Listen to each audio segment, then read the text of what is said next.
Glad you're here. Good to see some faces. We've missed for a week or two. Good to have you back. If you're a first-time guest with us this morning, we thank God for you. Amen. We don't take that lightly. We appreciate you coming so much. And normally we would be over in the other building. You would have comfortable padded pews to sit on and all that. But I think sometimes God just wants us to get out of our comfort zone and just get back to Him. And we sing a song here sometimes called Back to the Heart of Worship. I think that's kind of what He wants sometimes. We've been going through the book of Nehemiah. And in the book of Nehemiah, we've been learning some great things. We've already seen Nehemiah's conviction for the constructing or the reconstructing of the walls of Jerusalem, which was God's city. We've also seen Nehemiah's commission from God, placing His good hand upon him for the construction of those walls. We talked about that some of the last 2 weeks, how that Nehemiah just had God's favor on his life, and how whatever he asked for seemed to fall in his lap. And God was just using this man tremendously, just getting him in the preparation stages of getting to Jerusalem to rebuild these walls. But this week, I want to go a step further, and I want us to look at the challenges that Nehemiah faces. Our theme this year here at Doug's Mountain is it's time to build. And when you think about building originally or rebuilding, there's always going to be challenges. Sometimes those challenges are financial. Sometimes those challenges are physical. Sometimes those challenges are spiritual.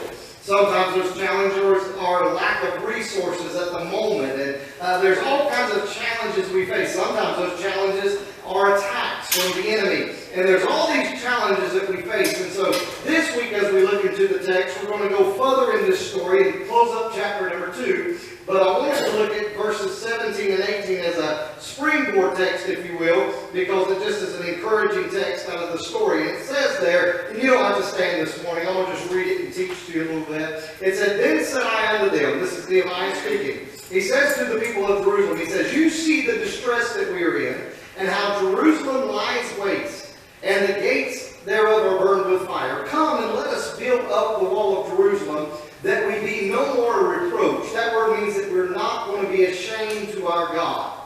Not ashamed to Him, but ashamed in His name. In other words, when people look at us, they don't say, "Well, that's a pitiful God. That's a sorry God. That God ain't got no power. That God ain't got no resources. That God's just pitiful. Look at His people. I mean, He's just pitiful." And He said, we don't want to be ashamed for Him. And then He goes on to say in verse 18, "Then I told them of the hand of my God, which was good upon me, as also the king's words that he had spoken unto me. And they said," this is the people, they said, "Let us rise up and build." So they strengthened their hands for this good work. Now, this morning I want to get into this a little bit, and we're going to back up a few verses. If you were here last week, we kind of reiterated some things about being grounded. And we talked about how Nehemiah, in a sense, was grounded during this waiting process.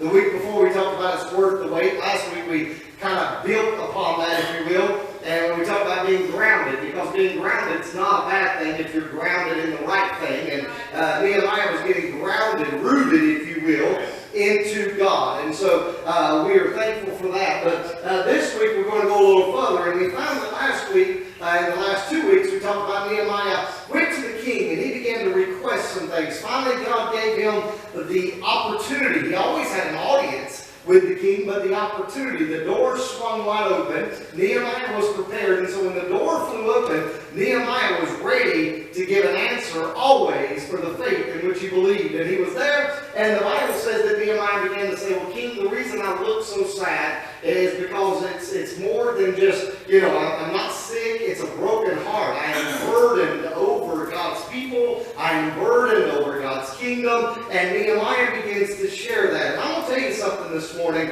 When God gives you a burden, it's something you just can't get away from. If it's a real God-given burden for ministry, for people, for God's work, for God's will, it's something you can't get away from. You can lay down, but it seems that you lay down, and if you dream about your burden. It seems when you're up and you're eating, you see your burden. Sometimes you can't eat because you're so burdened. And we find that this burden is real with Nehemiah. And the king says, "Well, what do you need? What is it you need to make you happy again?" And Nehemiah told him the things that he needed. And everything that Nehemiah requested of this earthly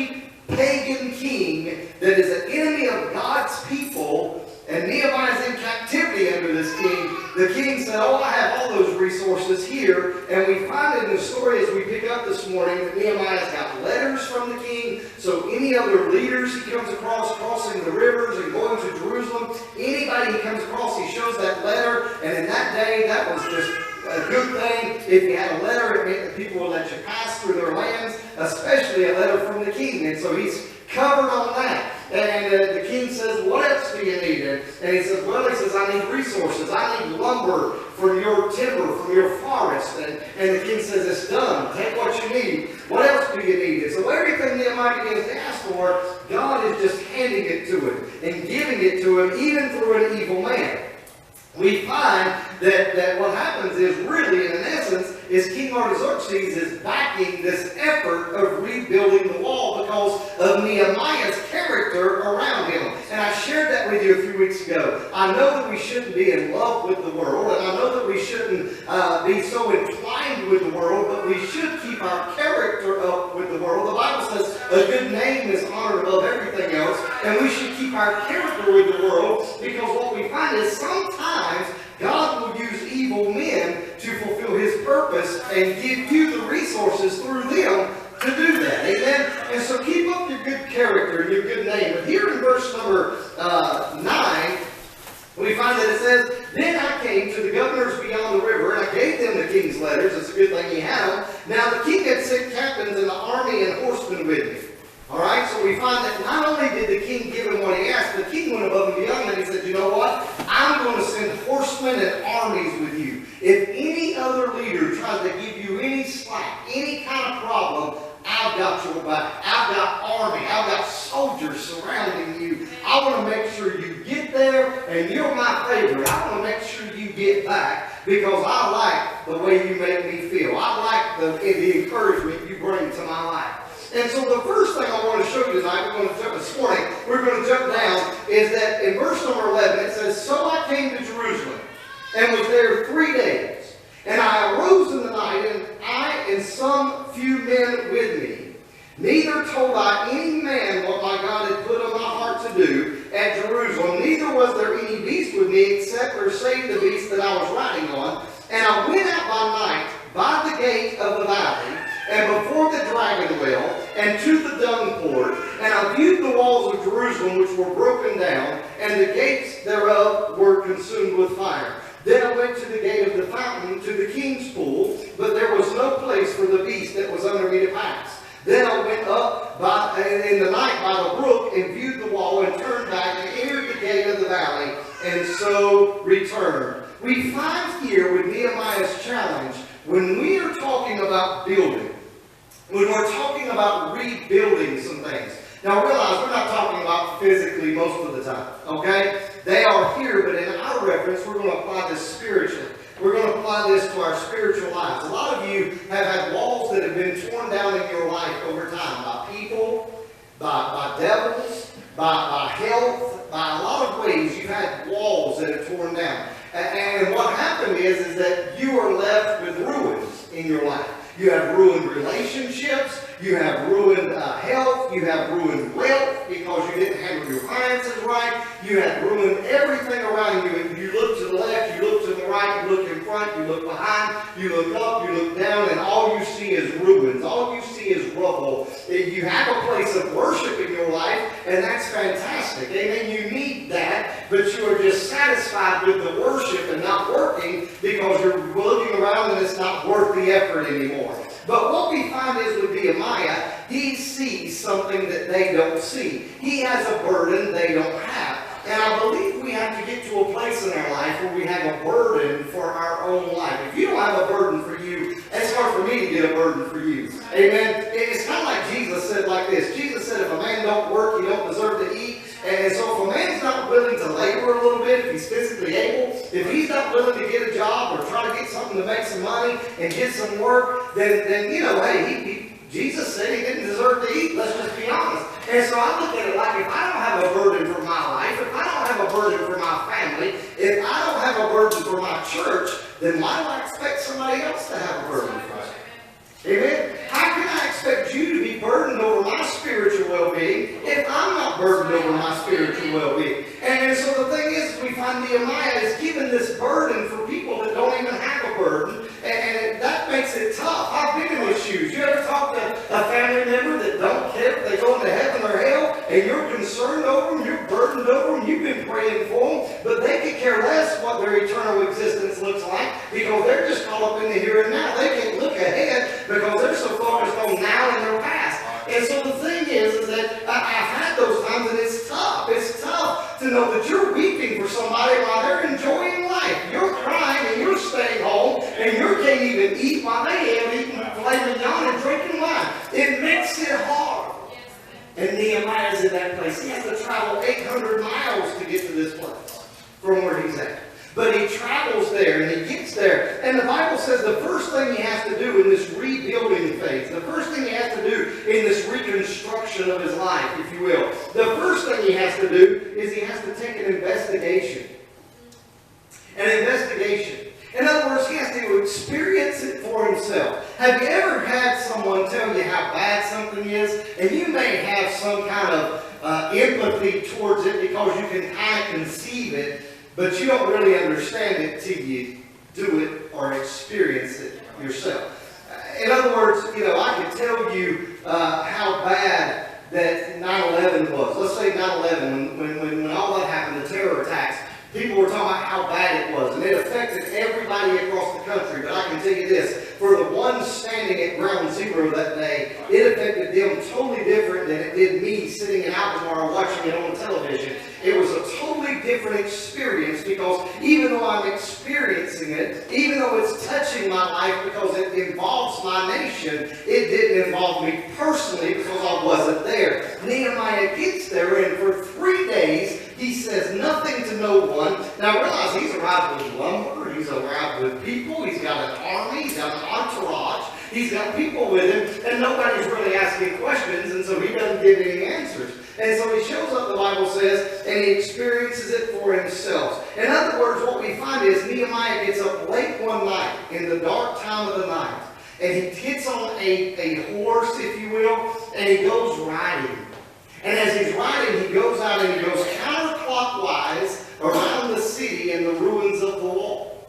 And he's going by all the different gates, by all the different entrances, by all the different pools. And he's doing this, and he's taking an investigative report, if you will. He's taking a summary of what has happened. He's taking a detailed report of the ruin in the people's lives. And I'm going to tell you something this morning. In order for you to get where you need to get, to rebuild some things in your life, to rebuild the walls that have been torn down, you're going to have to get off your high horse. And you're going to have to start walking around the rubbles and be real with yourself. I know we want to look at our lives and say, I look good, I've got it all together, my shirt, my clothes match, my shoes look good, my breath smells good. They don't know what I've got going on. I don't even want to see what I've got going on because I'm doing well. I'm doing better than I did 10 years ago, so I'm doing well. But if we're going to be realistic about rebuilding walls in our life, we have to begin to take a true report of our life, and that means you've got to start investigating your life. You've got to start looking for sometimes, and look, y'all know me, I'm not focused on bad things and bad people and bad situations, but I think sometimes we have to take a critical look at ourselves. Let's do it like this. You have to take an autopsy of your life and find out what killed you. What is killing you? What is killing you spiritually? Sometimes we have to step back and become the morgue and start taking an autopsy. We have to do that at our church. Now listen, there's some people that they think they're gifted in this area of life. They got a gift from God because they can tell you everything bad about you and everything bad about your church and everything bad about your life, everything bad about your family. They got an actual gift. No, that ain't a gift. That's just negativity. That's just stupid. But the thing is that sometimes we have to do that. We have to take time to begin to investigate our situation. Why is the walls falling? What is really happening here? How did the walls fall? Let's really dig among the ruins. The Bible said there was places where his horse couldn't get. That means he had to come off his horse and walk among the ruins. He had to walk among them. Our problem is we don't want to get down and get dirty, do we? We don't want to get dirty. Hey, let's just cover it up. See, that's the situation here, is that he's investigating some things. He's examining the evidence honestly. Isn't it amazing that Nehemiah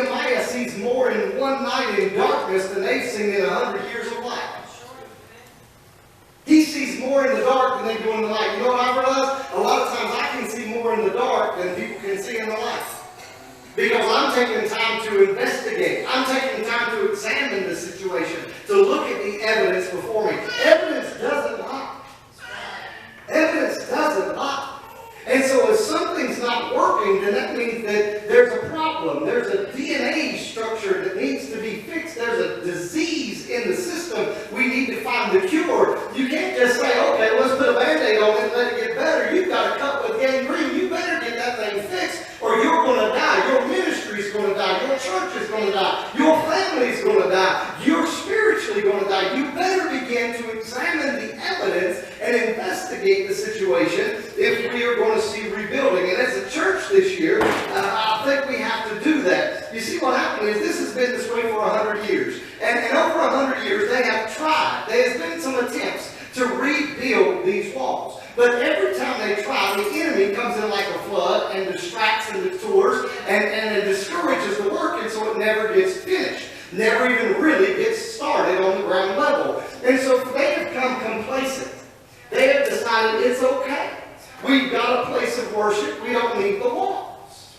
It's okay. We've grown to be okay with the way our life is. We've grown to be okay with looking around at every side and seeing ruins and rubble and not seeing protection and provision and the hand of God. We've grown okay with God looking like a poor, pitiful, sorry God in our life.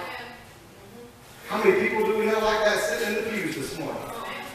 They've just grown complacent. They've grown okay. I'm okay. I don't need to go anywhere further with God. I'm good. I'm coming to church on Sunday morning. God's happy with me. I don't have to do anything else. Hey, God's okay with me. I give my tithes. God's okay with me, preacher.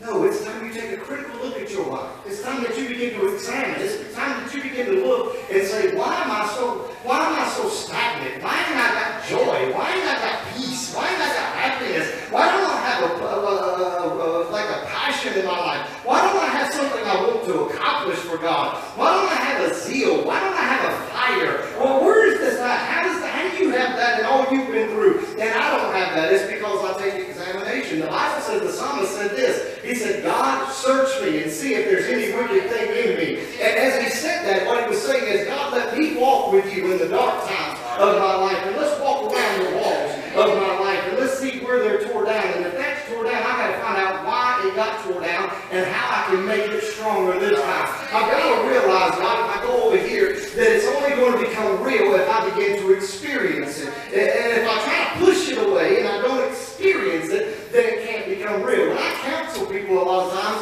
I tell them, I say, listen, if they've got a bad past and they've suppressed it, they don't want to deal with it, I say, listen, it's going to get worse before it gets better. And they look at me cross-eyed. Well, I'm coming to you to get ahead.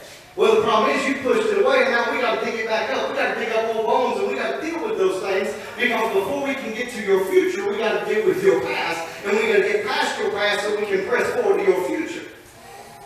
And they don't like to hear that. I don't like doing it. But the problem is that we do that, don't we? When something doesn't go right, we push it aside, we put it in the closet, we sweep it under the rug, and we cover it up, and everybody comes around, everything's looking good. I go in houses for Andy a lot of times, and we have to move furniture and take furniture. I'm a repo man sometimes. Let's take furniture back and take furniture in, move their old furniture out. We went in the house the other week and had to move some old furniture out and had to move the couch out. I picked up that couch and underneath it. I mean, you would have thought that thing had been there since Moses built, the Ten Commandments and brought them down, and Noah built the ark, and it was so filthy under there. She's, oh my, I just swept under there the other week. I thought, you swept under or you swept under? There was all kinds of debris and all kinds of dust and all kinds of stuff under there. I'm not knocking anybody. Most people don't move out their couches. Most people don't pull out the refrigerator and sweep under it. I get that, but the thing is that I know some people sweep it under so it doesn't have to be seen or dealt with, but eventually it's going to push out. And that's the problem that Nehemiah is trying to show the people. He's looking and he sees more in the dark than they're seeing in the light. Now, look at this, though. When he goes pretty much private. And I want to share this with you. He goes privately because the thing is that Nehemiah doesn't get all the people together. He didn't go around and say, who's the leaders of this of this place of the Jerusalem. Who are your leaders? I need to meet with them and we need to go take an examination. Nehemiah is the one with the burdens. Nehemiah examines the situation himself. And as he begins to examine the situation, we find that he doesn't really tell anyone. It says a few men. I don't know who they are. It doesn't tell us. It could have been men that he brought with him. We don't know. But very few men, very few people go with him. Very few people go with him. And what I'm trying to teach you in that is when you begin to investigate whether it be your life, or whether it be your ministry, or whether it be your church, or whether it be your community, or whether it be your country, realize it's not meant for you to tell everybody everything all the time. I've learned over my life this lesson because it'll get you in grave trouble if you begin talking to everybody about everything all the time. Because realize everybody isn't ready for everything that you're going to talk about, not even some of the time. They're not meant to have that information. They're not on that level with you. Now, if you want to understand some more concepts about that, I'll be starting a new class in 2 weeks dealing with relationships. I hope you'll get plugged in. Amen? But this morning, I want you to understand Nehemiah keeps this a private matter until it's ready to go public. He's doing all the legwork. He's making sure he has all his facts straight. He's experiencing it for himself. He's never been to Jerusalem. Never.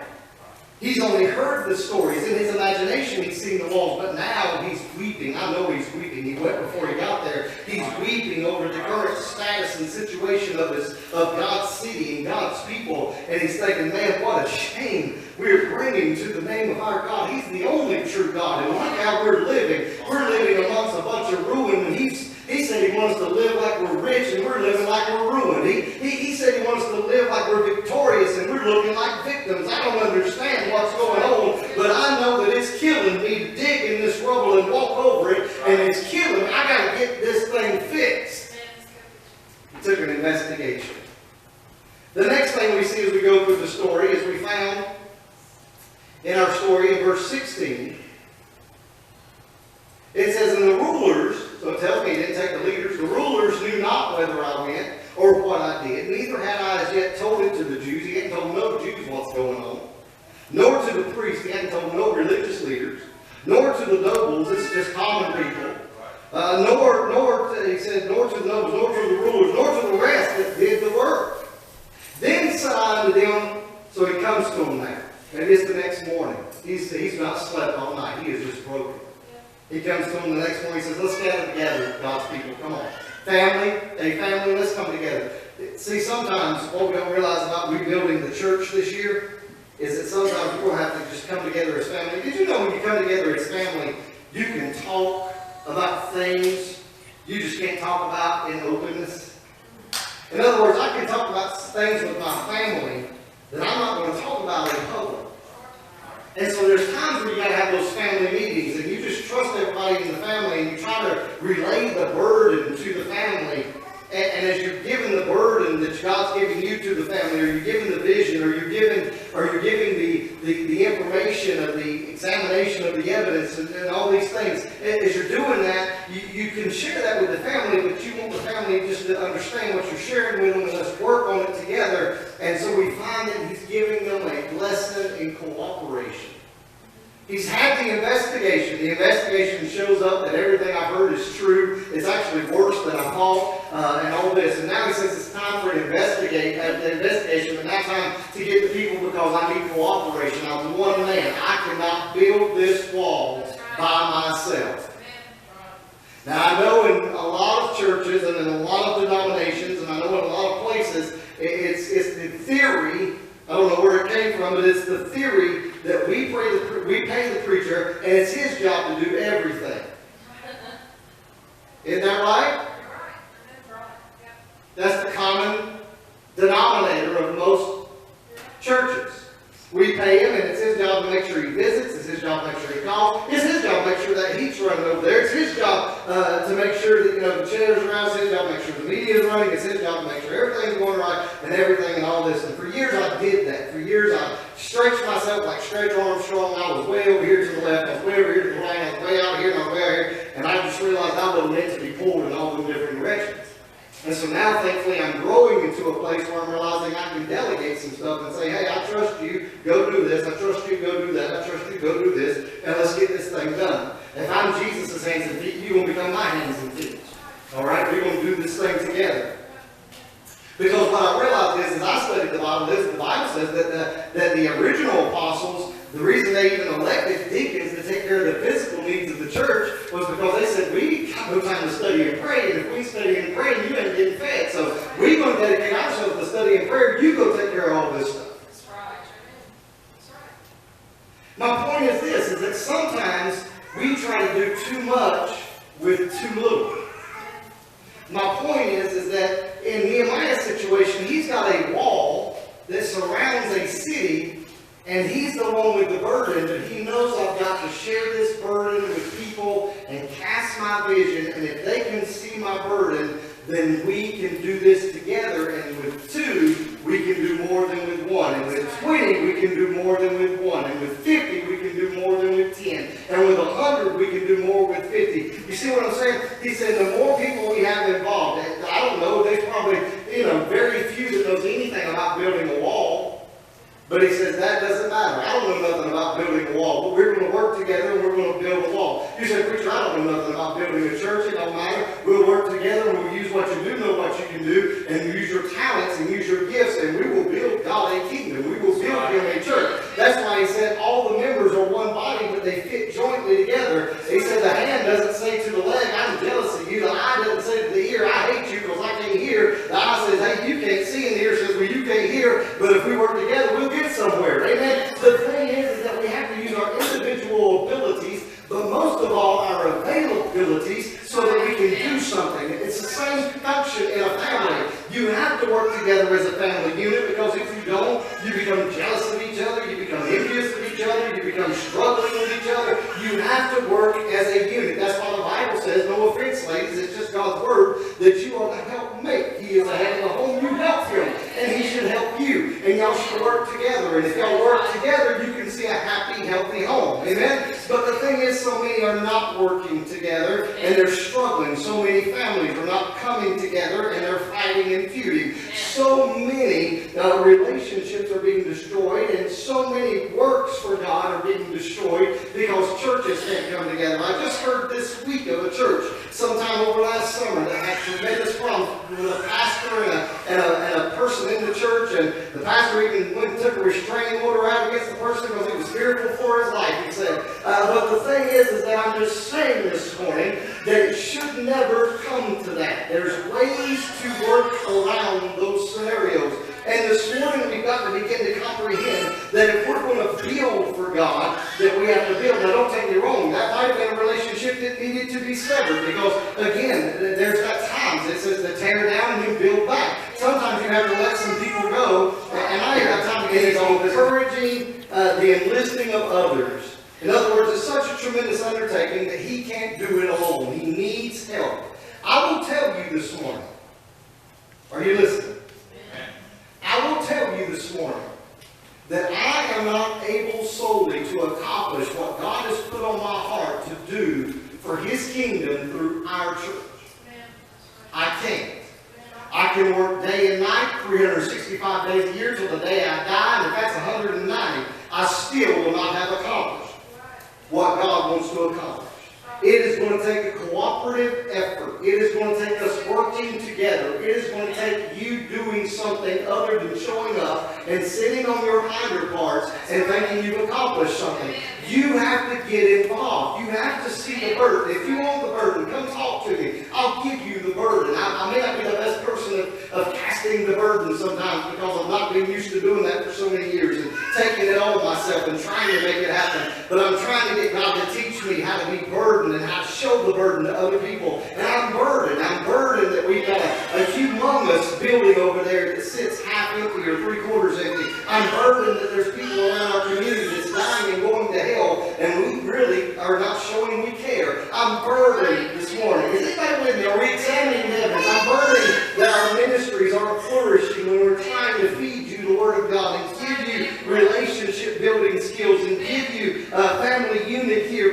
seeming not to, you have to take an autopsy and say, what's the issue? So we have to begin to look at that and say, this is the issue. I'm burdened that people come up and say, man, I wish we could do this, and I wish we could do that, and then we do it, and they don't never show up. It burdens my heart, because I'm saying, I'm trying to sacrifice. I'm giving my time. I'm giving my energy. I'm giving my effort, but I cannot do it alone.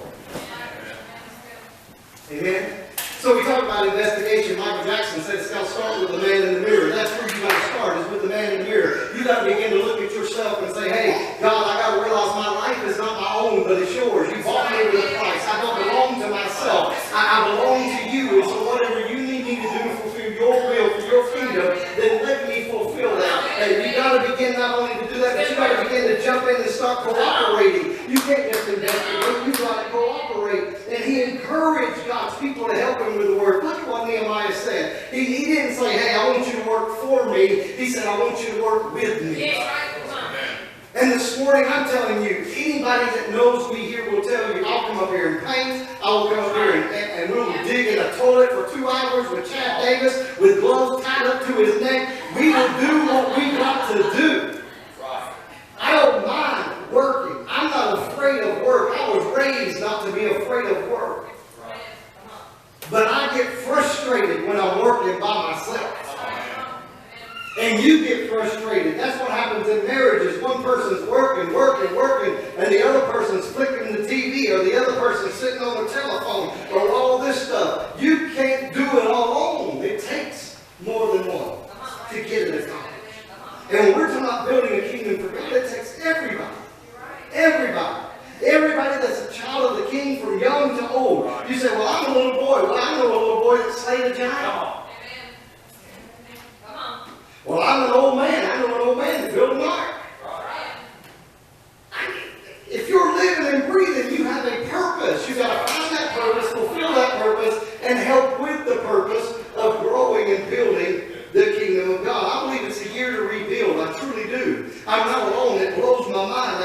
I like to watch T.D. Jakes. He kind of feeds me some. And I like to watch him. And as I was watching him this past month, he's speaking on the same thing, just a little bit different way. He says it's time to build. We've got to be grounded. We've got to be grounded in family, grounded in faith, grounded in finances, grounded in this. He says, in other words, let's rebuild. Let's rebuild. He keeps saying that through his sermons. I'm listening to him, and then I go over here and I see other big mega churches. And I'm not trying to compare, but I see mega churches that are preaching on Nehemiah. I told Shelley the other night, I said, this is crazy. Undoubtedly, God's trying to tell his church that it's time to build. It's time to rebuild the things that are torn down. It's time to reconstruct the deconstruct that has happened in our life. And we find that he did that by investigating. He did that by cooperating the people. And notice what the people said in our main verse that we read today. The people said, as Nehemiah shared the burden, he said, let us rise and build. Let us go and do the work. It's a shame we're bringing on like God. Doesn't it hurt you that God looks bad through us?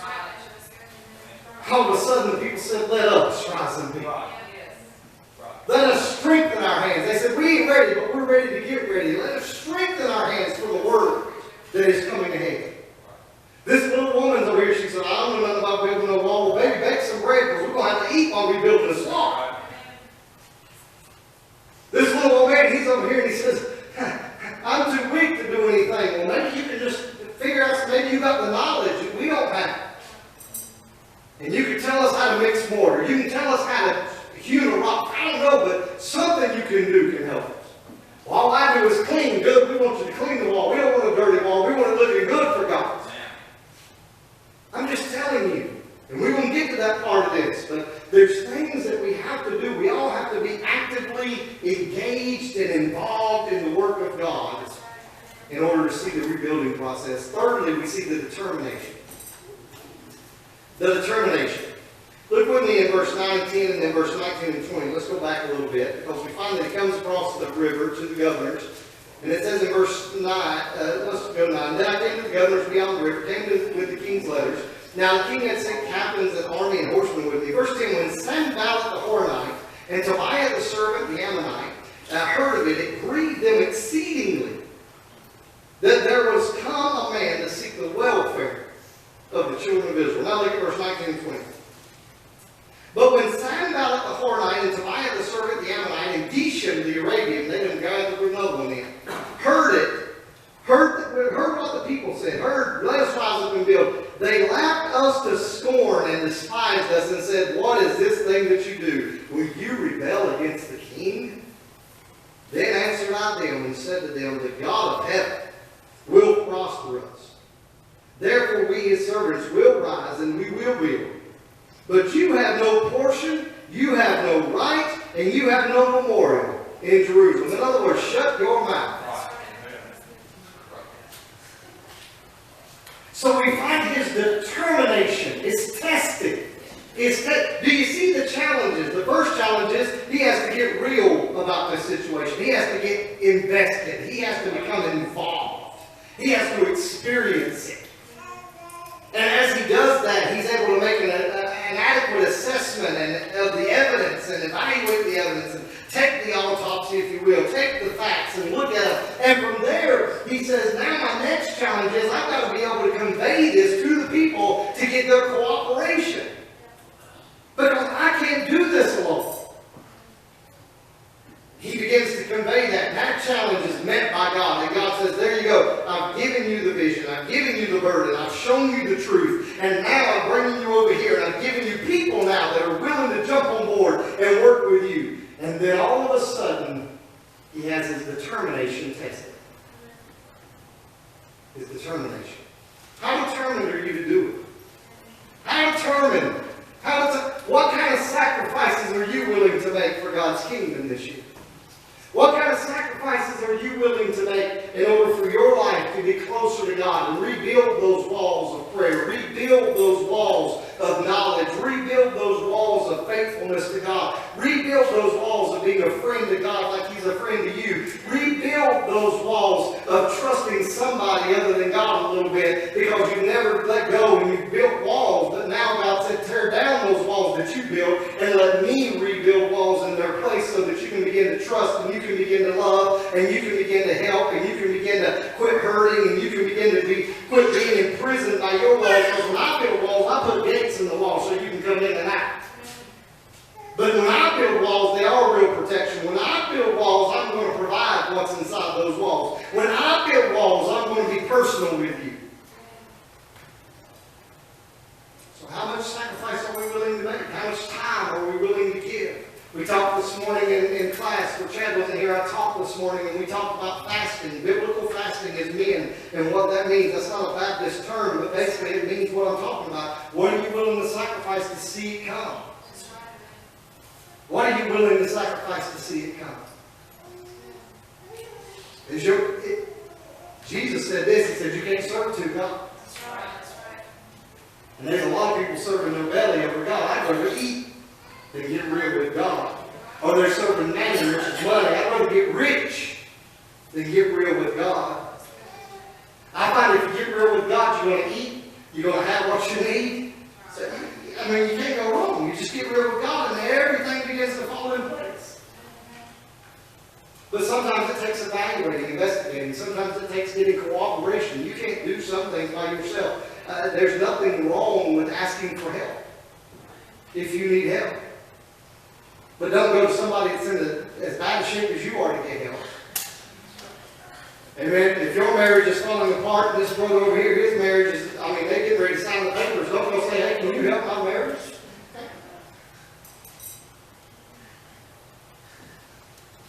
You find somebody that you look at their marriage and you say, well, they ain't perfect. But they're doing a whole lot better than I've done. Somehow they made it 60 years. Ma'am, have you ever thought about leaving him? No, never crossed my mind. But I thought about killing him about 100 times. So the Bible says, till death do you part. Listen. This determination. Notice that he encounters opposition. He's not encountered that. He's never encountered. The king gave him everything he wanted. The people's on board. He's not encountered any opposition. Can I tell you why? If you listen to me close. If you take notes, you want to take this. When he comes, the opposition comes against Nehemiah in the form of 3 men we find. The first one mentioned is Sanballat the Horonite. He's the chief political adversary of Nehemiah, and it's said by biblical studies that he held some place of authority in Samaria. The second man we find is Tobiah the Ammonite. Now this is interesting, because Tobiah the Ammonite, his actual name means pleasing to Jehovah.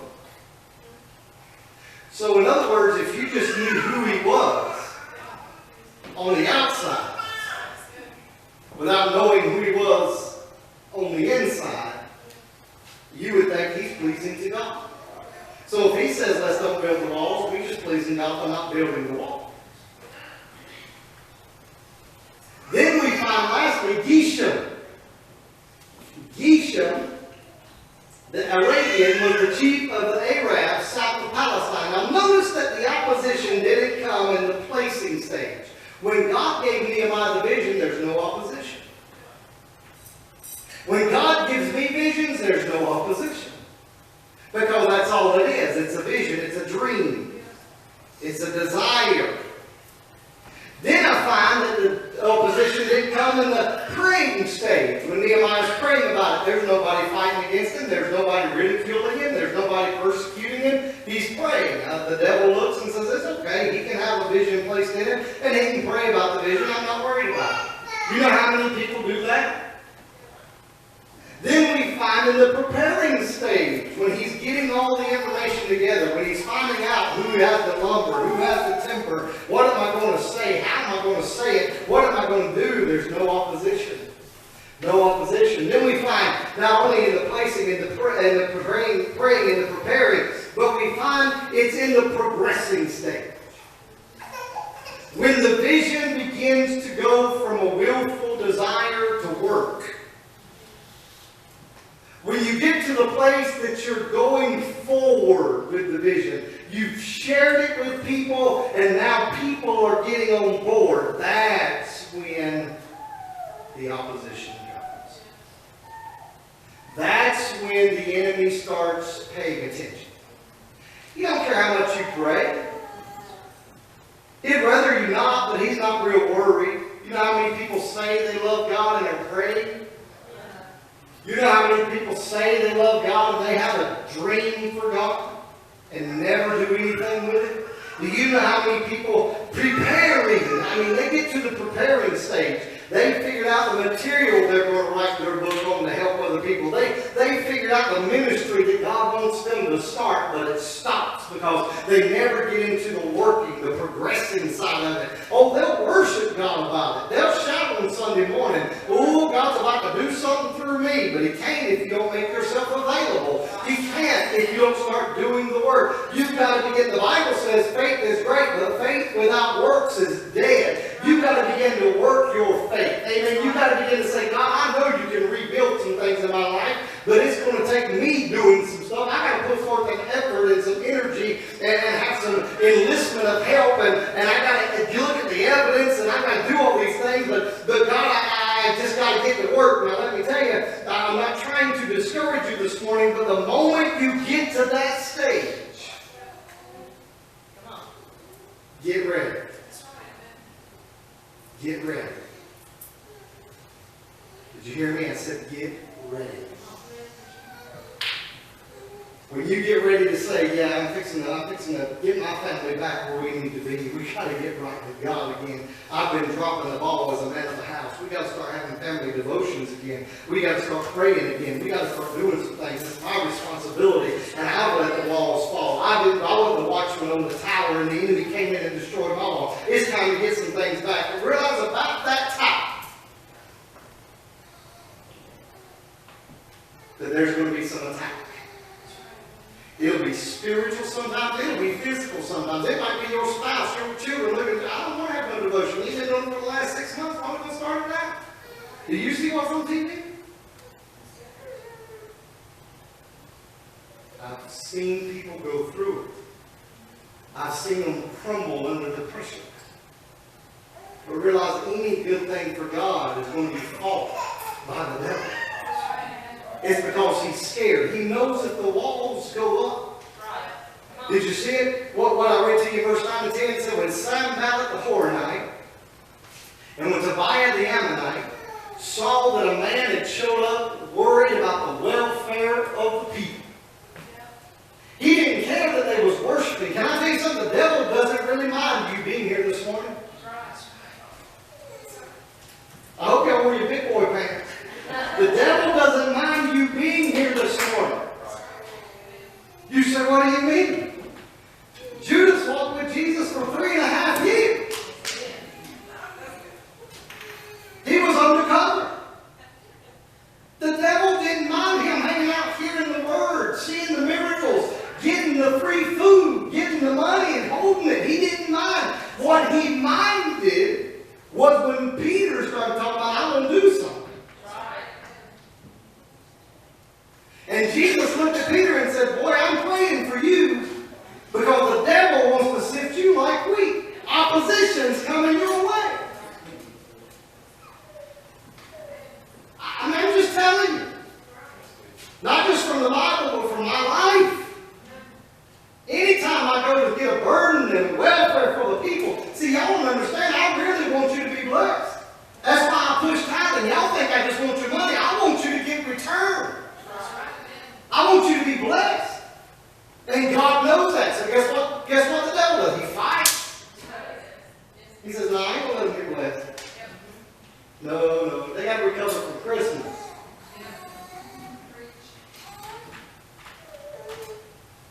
It'll come in the progressing stage. These men, the devil doesn't attack you if you do these things. If you get a vision, if you pray, if you prepare, if you worship like they've been doing for years. But the moment you begin, out of the heart of worship for God, you're doing it for the right reasons. You need to expect it. Notice he used election over emotion. He knew who had sent him to do the work. They said, this is how absurd some people are. They will come to you and they will try to say that they think they know something that they don't know. These 3 men come to him. They've recruited another man, Yeshan. They come to him and they say, well, you're going to fight against the king? He's got a letter from the king. But he don't show them the letter because he knows they'll refute that. And instead he says, well, I don't know about what king you're talking about, but my king has elected me for this job. And God is prospering me for this job. You won't believe what he's already done over here. See, that's why God begins to do miracles in them stages, in early stages, because he wants you to know, I got this, I got your back. You just stay focused on me, and if I be for you, no man, no person, no thing can come against you. I will complete what I started in you, if you will let me. And so all you got to do is just wait on God, and then when the doors fall open, start walking, and then when you hit a brick wall, you got to say, wall, the Bible says, say to the mountain. That's right. Come on. Wall, be thou removed and be cast into the sea. Yeah. You don't understand who I'm working for. I'm working for the man that made you all move out of my way. That's right. That's good. And Jesus will come in like a wrecking ball and tear some stuff up. You see, they used an attack of ridicule. They didn't attack him with their fists. They didn't attack him with swords. They used their mouth. They began to, do you know how stupid you are, Nehemiah? Do you know how ridiculous it is that you think you're going to get this group of people that has been content with doing this way for this many years to change now? Oh, I have heard that. Let me tell you. Not only from those that are on the outside, but from those that said they were pleasing to Jehovah. We ain't never done it like that. And we don't see why we do it like that now. We've been doing it this way for 100 years. And that's why we did. And that's why we're ruling. And that's why nobody wants to come. And that's why everything's falling apart. And that's why you look around at the rubble and the ruins, because we're stuck in tradition. And that's what they're telling Nehemiah. But Nehemiah said, you laugh, but I will laugh last. Because you know these people are watching, and when people begin to laugh at you, they watch. When the boys were walking around the walls of Jericho with Joshua, you know the people on the wall was laughing. What you doing down there walking around playing Ring Around the Roses? What you doing? But when the walls started falling, they realized how real it had just become.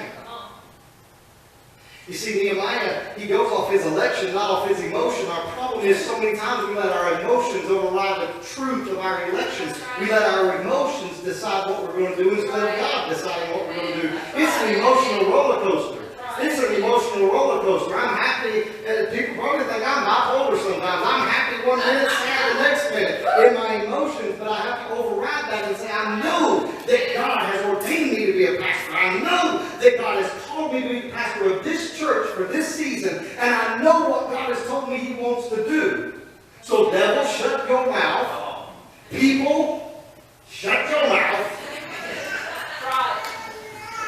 Either get on board or get off board. It makes no difference to me. Noah tried to get them for 150 years to get on board, and they didn't listen, so they drowned. It's up to you. You can get on board and live, or you can get off board and drown. That's totally your choice. It's your decision, but I know what God's called me to do. And He said, I got the green light from God, and what God has performed, and got me this far, and He's going to give me all the way. Then we find that encouragement. Notice when Nehemiah places his trust, he puts it in God. He don't mention the king. He puts it in God. He says, God will prosper us. And we will be. And we will finish the work. As we go through Nehemiah, you're going to see these men don't give up. It gets worse. He realizes that even if the king was against him, and this effort of rebuilding from the ruins, that if God is for him, nothing can prevail against him. This morning, as we apply what we've learned, does our lives and service to the Lord contain these important ingredients, these three: investigation, cooperation, and determination? Investigation. Have I really accepted that my life is not my own to do with as I please? That's tough. But you have to accept that. I tell people when they go to get married, and that's what you did spiritually. When they go to get married, I say, realize that over here, until the day you say I do, it's all about you. It's all about you. But the day you say I do, it's not about you anymore, now it's about them. The day you have kids, now it adds to that. It's not just about her anymore and taking care of her needs. They ain't got her and him. They ain't got her and them. And what about what I want? You gave that up when you said I do.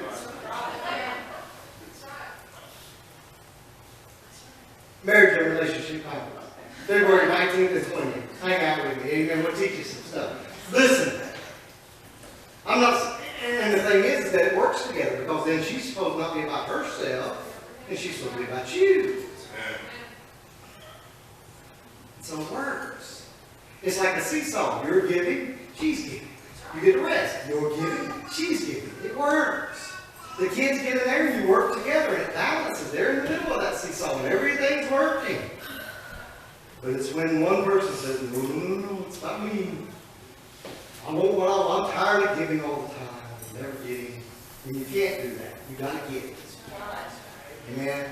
I figured that out. I went to the bank one time and wanted to get something that wasn't in there, and I didn't get it. They spit my car back out and said, the funds not there. Amen. Listen. Have you looked at your life and realized, take an investigation, I'm not my own. Have you looked at your life and said, my vision for life must line up with the Lord's if there's going to be unity? Have you taken a tour of inspection lately to see what condition your life and your walls are in? Is it time to rebuild some things in your life? How about those family walls tonight? Or this morning, excuse me. How about those family walls? How about,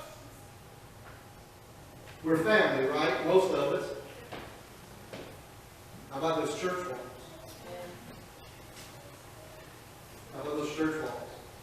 Monica was talking about the Panthers earlier. Let me tell you one thing I love about the Panthers right now, is when you hear them, they talk about being a family. You know why they're winning? Because they're a family. You know why the other teams are losing? You know why later when the Broncos defense is on the sidelines fighting and fussing because they can't understand why Cam Newton's scoring on them like he is? You know what just happened? They're not family anymore. They're not unified. They're divided. You've seen it happen in the last 2 or 3 weeks. See, everything I watch has a spiritual application.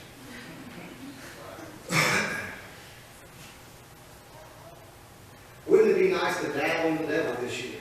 Amen. We just scored on you something. That's right. We just rebuilt the wall. What you gonna do about it? The thing I'm trying to tell you is this morning is that we need to investigate. We need to cooperate. There's an old song that said, we all need somebody to lean on. That's right. Lean on you. Glory. Isn't it bad that we don't have people like that in our lives? Scripture puts it this way. Psalm 133:1, behold how good and how pleasant it is for brethren to dwell together in unity. Amos 3:3 says this, can two walk together except they be agreed? Listen to what Philippians chapter 2, verse 2 through 4 says. Paul says, fulfill you my joy, that you be like-minded, having the same love, being of one accord of one mind. Let nothing be done through strife or vainglory, but in lowliness of mind, let each esteem others better than themselves. Look not every man on his own things, but every man on the things of others. Boy, if we got them 3 verses, you'd see a transformation. Nehemiah did. And the wall got built with cooperation in 52 days. 52 days. We had 52 weeks as of January 1st. We're getting there.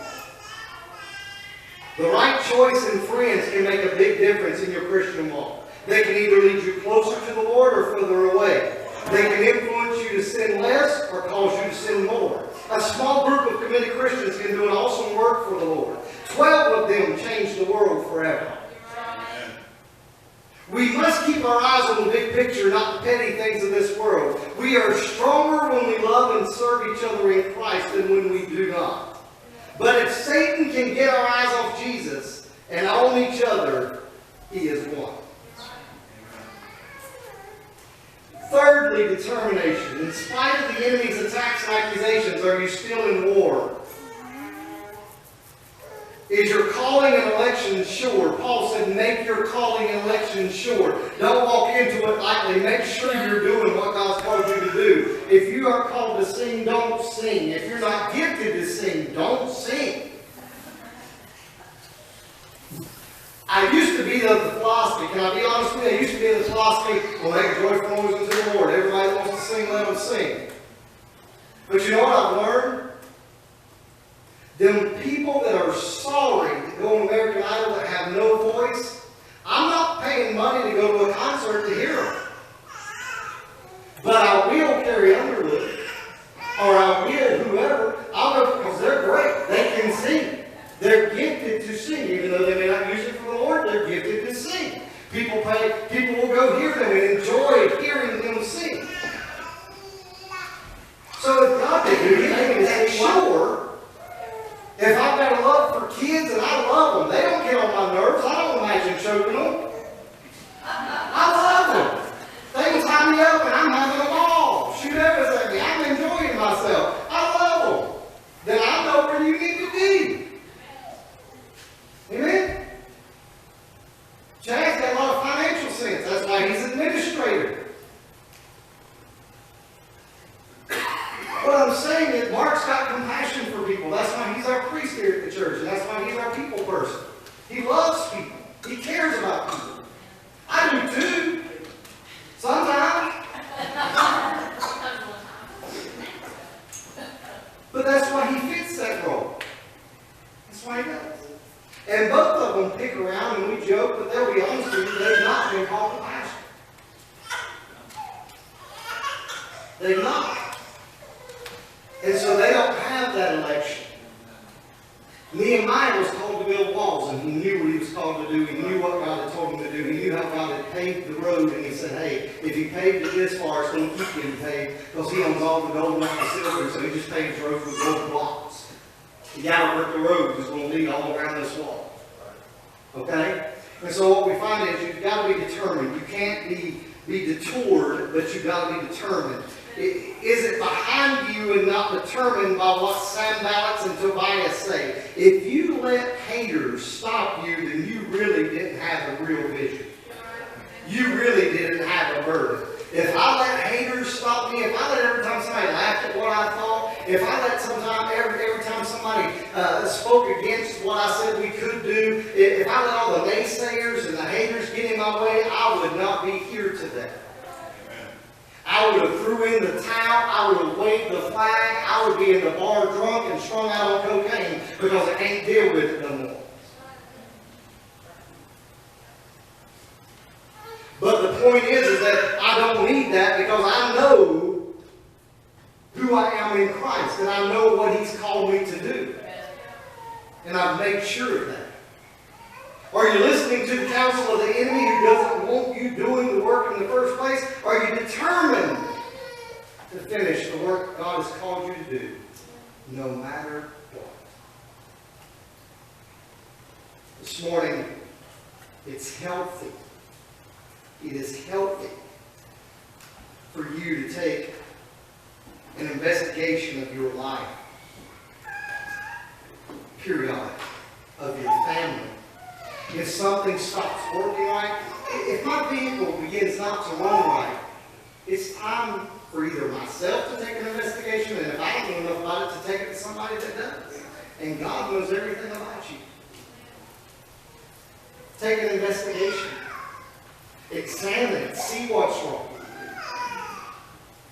And then after you do that, you've got to get cooperation. If I'm driving down the road and I feel, and I say, I need to look. Pull over. I look at 3 tires, everything's good, get to the 4th one, it's flat. I don't have a spare. I got to get some cooperation. I got to get on the phone and say, hey, I need a wrecker or I need somebody to come fix my tire. AAA, come help me. I can't do this. This happened to Amber about 2 weeks ago. It's fine enough. I need some help. She called, Daddy, what do I do? I said, we just talked about this last night. And then the way it is with God. He said, I just told you this last week. That's why I gave you that lesson. That's why I preached that sermon, because I knew you was getting ready to get opposed. And now you want to know what you're going to do. I knew I was getting ready to give you a vision, get you on board with the pastor, and you will be working with him this year, hand in hand, doing some stuff. And now you will know what to do. Won't you listen? That's kind of what I told her. You listen. The thing is that then when you get cooperation, there'll be some opposition sometimes. Most of the time, especially when it comes to God, there'll be some opposition. Because when the devil sees you begin to get help, and he knows that if one can chase 1,000, how many can chase 10,000? 2 can chase 10,000. 3 can chase 100,000. He says, oh my. Well, I don't have that much help on my side. Because realize this, for every devil the devil's got, 1/3 of them fail. That means God's got 2 for every one he's got. So he says, I can't outwork it. I can't outperform it. I can't beat it. If they get their mind right, I'm messed up. So notice he didn't attack the physical, he attacked the mental. He started laughing at it. He attacked the emotional. He started making fun of it. That's what the devil will do. He'll begin to attack you on levels that are deeper than your physical body. We can take a slap. We can bounce back from a slap. Look how many times Rocky got up. We can keep bouncing back. But when you hit a man in his heart, when you hit a woman in her soul and her emotions, ooh, that's tough. That's tough. You wouldn't believe the people I've seen walk away from church. Preachers that are just done. Because not somebody slapped them, not somebody shot them, but because of an emotional and a mental attack that they just can't get past. Or they won't get past. This morning, we've got to be determined. You've got to be determined. What is it God wants to do in your life this year? Where is it you need to deal? Let's take a minute as he plays something softly for me. And the first thing I want you to do this morning is I want you to say that little prayer. It's hard. It's hard. I've been there. I know. It's one of the hardest prayers I pray when I get with God serious and I say, God, I need you to start up here. I need you to go all the way down there.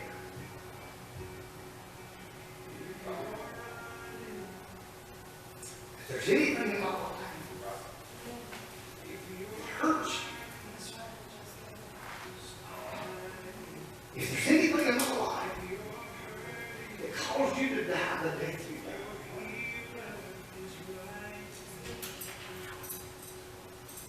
Please show it. And it ain't enough for me to see it. I need to walk in it. I need to be like the prodigal and see myself in the field, so that I won't come back home. Because it's easy to get used to the smells. I drive in the country a lot, and I get around them turkey farms, and I tell the guy, I said, man, I couldn't live here. I wouldn't eat a drop. I don't know how they eat. You know how they eat? They got used to it. You know how you're living? You got used to it. And you got used to living a life of mediocrity. When God said, I've got so much more for you. You want a passion? I've got passion for you, but I need you to get an investigative look at your life. Let me show you what I see. Walk with me. Walk with me. It's dark. It's destroyed. It's going to hurt. But walk with me. Then when you walk, you realize just how bad it is. You're not covered in love. You're not hiding it. You're not sweet. It's really bad. My marriage is not looking like it needs to look. Me and my children, we're not in the relationship we need to be. I'm not naming me and God's not where we need to be. I used to be closer than I am today, but that means there's a problem. I'm not doing anything for God. He's doing everything for me, but I got to imagine that eventually, not getting a withdrawal, the deposits are going to stop. Take an examination. Heads are bowed, eyes are closed. Look. Say, God, pray with me. Not out loud, but pray with me. God, search me. Find the strength to say it. God, search me. And see if there's anything unpleasing in me. God, search me.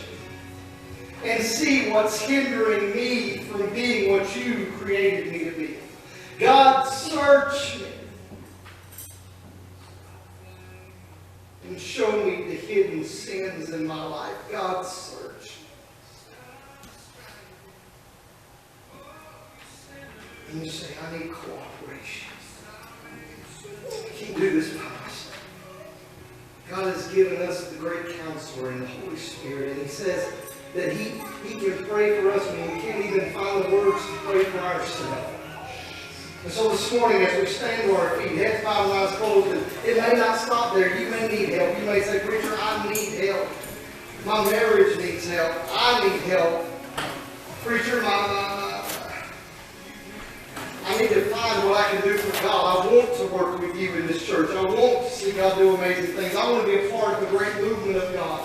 Some are already moving. Why don't you come this morning? Get cooperation with the Holy Spirit. Say, Holy Spirit, I need your strength. I need your peace. I need your comfort. I need your refuge.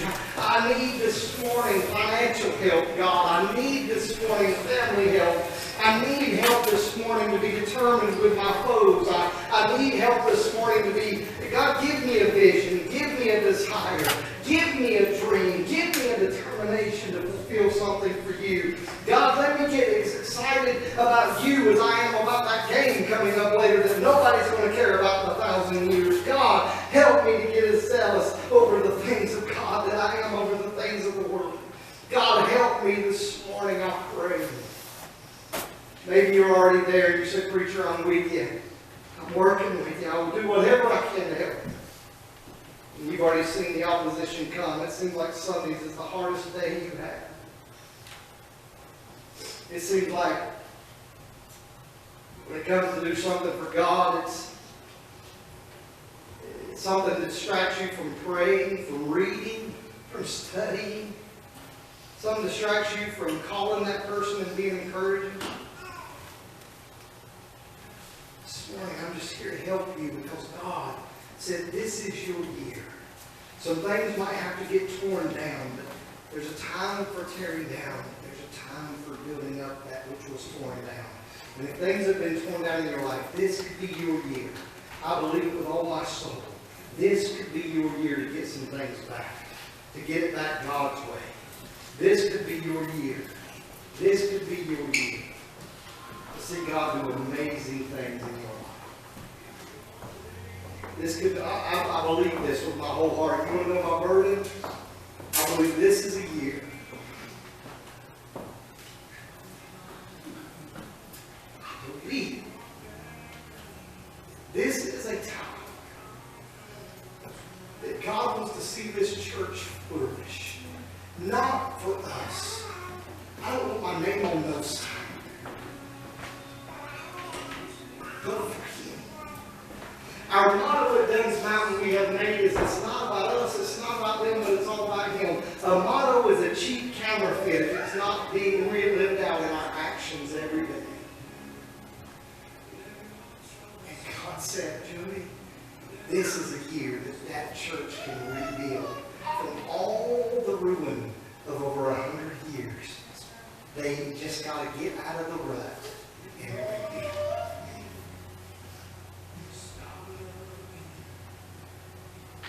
This is a year that families can be restored.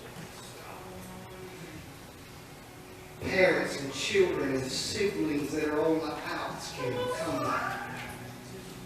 Husbands and wives that are on the brink of determining to divorce can determine to make it work.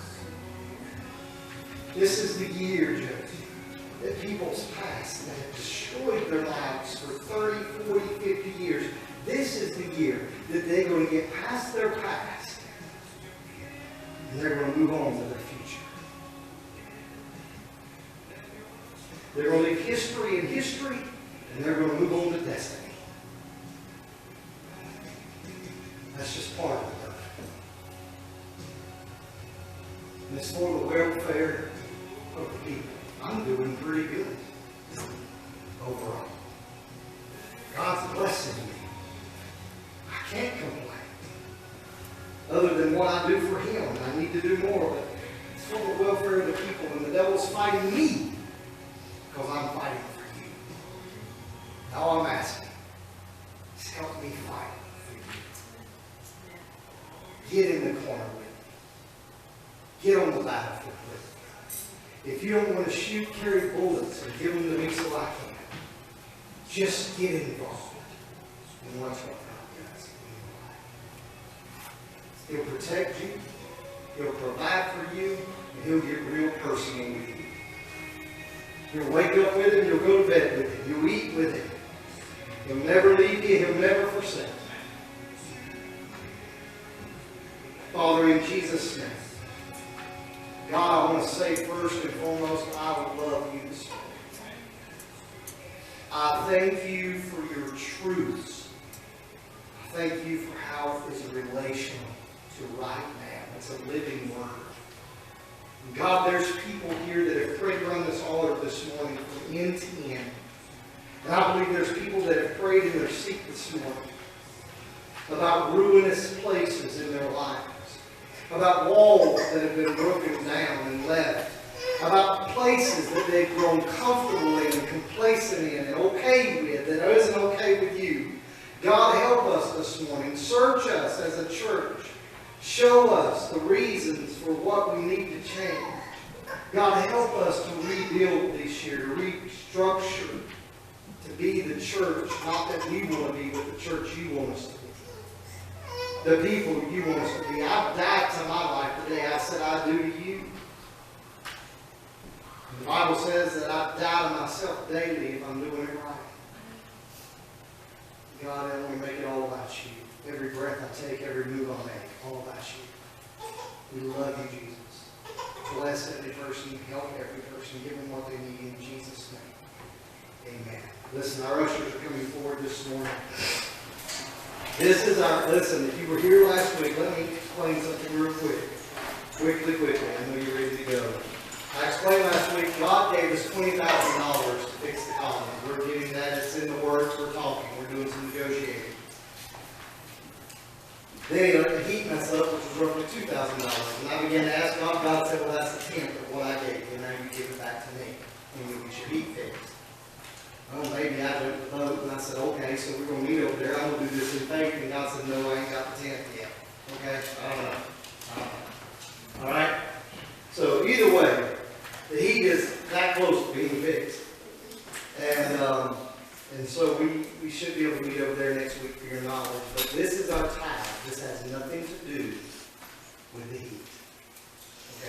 what God said. I gave you $400 this week, give me my $400. Okay? That's this. So that I can keep the lights on, so we can reach the world with the gospel. That's what this is. Okay? So that's this offering this morning. And this morning I want you to give to the Lord as He's given to you. And then, when we're finished with this, if you made a faith pledge last week, or if you want to give to it this week, okay, then you feel free to give. You say, well, what if we exceed it? I promise you, we ain't just going to waste the money. It's going to go for a good cause. Okay? If you exceed it, just know that that's how good God is. All right? So this morning, let's pray over both of these offerings, and then we'll take it up, and then Mark's going to come back, around the second time with the offering plate, and that's for the heating. Okay? You want to donate to that. So let's pray. Father, we thank you this morning for your time. We thank you this morning for your word. I thank you for the Spirit you felt in this place this morning. God, I thank you that you're going to work in our lives individually as well as corporately in the church this year. God, I ask this morning that you take this offering that is our tithes and bless them and bless the giver. God, help us to use it for your glory.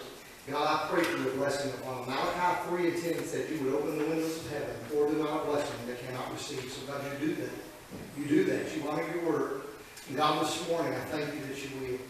God, this morning, as we take up the offering and the faith pledges for the heat, I know it's already met. I have faith. That's why I went ahead and got it fixed. I have faith in it. I have faith in your people and what they say. But more than that, I have faith in you. So God, I trust that you're going to meet our needs here in Jesus' name. Amen. Come on, everybody, a chance to meet on my paper.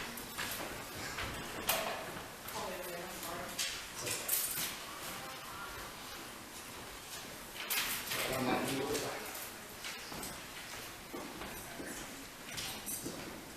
All right, listen up real quick. I need to meet with all the men. All the men here this morning, before you leave, meet with me real quick. We'll meet over here. We'll just meet in this room real fast. Gather in there like sardines and let's meet for just a minute. I need to ask you a quick question. Thank you, sweetie. I need to ask you a quick question. There's no service of any kind, listen closely, tonight. That includes you, praise me, practice everything. No service of any kind tonight or next Sunday night. Because next Sunday night's Valentine's, and we need to spend some time with our sweethearts. We're going to have to be married. So there's nothing going on the next two Sunday nights. For those that have youth and teenagers, we're going to be meeting at my house this Saturday from 3 to 6. That's our youth meeting this week, okay? At my house, 3 to 6. So keep that in mind, all right? Listen, real quick, if you are some of our new covenant partners, I gave you a sheet of paper last week. I hope you filled it out. If you didn't, I've got you covered. We got more of them. So if you didn't fill those out and bring it back to me, please do that. We want to update our roster here at the church and have your information on file. So please make sure you fill one of these out and give it to me before you leave today. We also have, if anybody has had any information changes, we're again trying to update our roster, so we have a new church address directory, and it's got all your information such as birthdays, address, so if you move, if a phone number's changed, anything like that, please fill one of these out, okay, if you're a current covenant partner, so that we can have that information as well, all right? On your calendars, men, we'll talk about this, but on your calendars it shows that the Iron Man's meeting is coming up this Saturday. That's going to be changed. So just disregard that, and I'll talk to you about that in there in just a minute. We are having the Happily Ever After Marriage Conference and Relationship Conference. Let me explain this real quickly. This is for people who are single. This is for people who are dating. This is for people who are married and have the greatest marriage on planet Earth, or people that are married and are on the rocks. This is for everybody in a relationship with the opposite sex, in a real relationship, or even not there yet, but you want to know before you get there, what's some things that's going to help me in that? I encourage you to do this, okay? I've got some sheets up here that you can fill out and leave for me if you want to register for that. We do have childcare available those nights. It's normally, like it always is for everything we do, married couples, whatever, it's $20 per child per night, okay? We have childcare provided, and we have some information we will be getting to you later this week, but I need you to be registered by Saturday night. Now, the good thing is if you're like me and you don't have good penmanship and you don't like to write and you just morning. If you go to our website, dunsmountainchurch.com, or if you look on Facebook, I put a link on there every day. You can go register online, okay, at your convenience. At 2 o'clock in the morning, you can register online. I get emails says you registered, okay? So I hope you get plugged in. Again, I'm trying to help you, all right? I'm trying to help you build your relationships and make them everything you want them to be and everything God wants them to be. And so it's a happily ever after relationship and marriage conference. With that being said, the day after that on Sunday, our last week for the men's and ladies classes is next Sunday. Okay, they've been going about 3 months now. So I'm starting a new class, and it's going to be about relationships. This is going to deal with friendships. This is going to deal with family. This is going to deal with marriage. This is going to deal with dating. This is going to deal with every relationship you can think of. We're going to hit on in this class. And it's going to be a vital class for anybody and everybody because we're all in relationships. No matter your age, no matter your gender, no matter anything, you're in a relationship. So I hope you'll be considering that, and I'm excited about that, and excited what God's going to do in that. Mark, did you take that second off? Okay. I had myself a note. Service, God willing, service will be over there next week. Now listen, let me say this real quick. I've had a lot of people say, well, I like the closeness. I do too. So why don't I just sit in the middle? Let's not go to the left, and let's not go to the right. Let's just get right there with Jesus, right in the middle. Amen? I mean, really, if you want to, get close. Let's get in the middle, and let's get close. And then when we get the middle filled up, we'll work on one side, and then we'll work on the other side, and we'll reveal this year. Amen? So, I appreciate that. I appreciate what God's doing as well. I think that's all I've got. So I appreciate you coming. I hope that you enjoy the rest of your day. I know we got some Super Bowl fanatics in here this morning. Amen. So I hope you'll go and enjoy watching the game. Enjoy that. If you're a Broncos fan, we'll pray for you. And we're just going to have a good time. Amen. But enjoy it. Have a fun time. And we hope to see you back. Don't forget, Wednesday nights now. Let me say this. We started it last Wednesday night. Wednesday nights we're having service right here at 7 o'clock. And I hope you'll come. Now, last Wednesday night, I preached a standalone message to them, all right, about how your story should be for God's glory. We had a good time. This Wednesday night, we'll do another standalone, but probably in 2 weeks, okay? Not this Wednesday, but the next. I'm going to start a series, we're talking about building, on how to build your finances, your bank account, okay? Does anybody need help with wanting to get ahead in life financially? I do. Amen? And so I'm going to use some biblical concepts to help you understand what God teaches us about managing money and how to do some things to help us so that we're not so stressed all the time because of finances. That's one of the number one arguments among married couples and number one reason for divorce in America today is finances.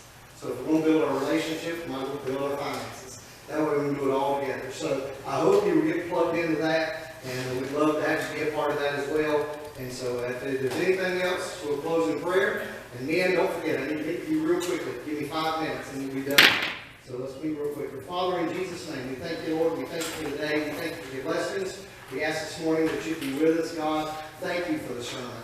God, I pray that you'd help us to face our challenges, and we can face any challenge. The Bible says I can do all things through Christ who strengthens me. So God, with Jesus, all things are possible to them that believe. And so God, this morning, I pray that you help us to do that. Lord, this morning, I pray that as we continue to go through the book of Nehemiah, that you would help us to learn the truths from your word. God, be with this church. Help us to be everything you want us to be. In Jesus' name, amen. Have a blessed day.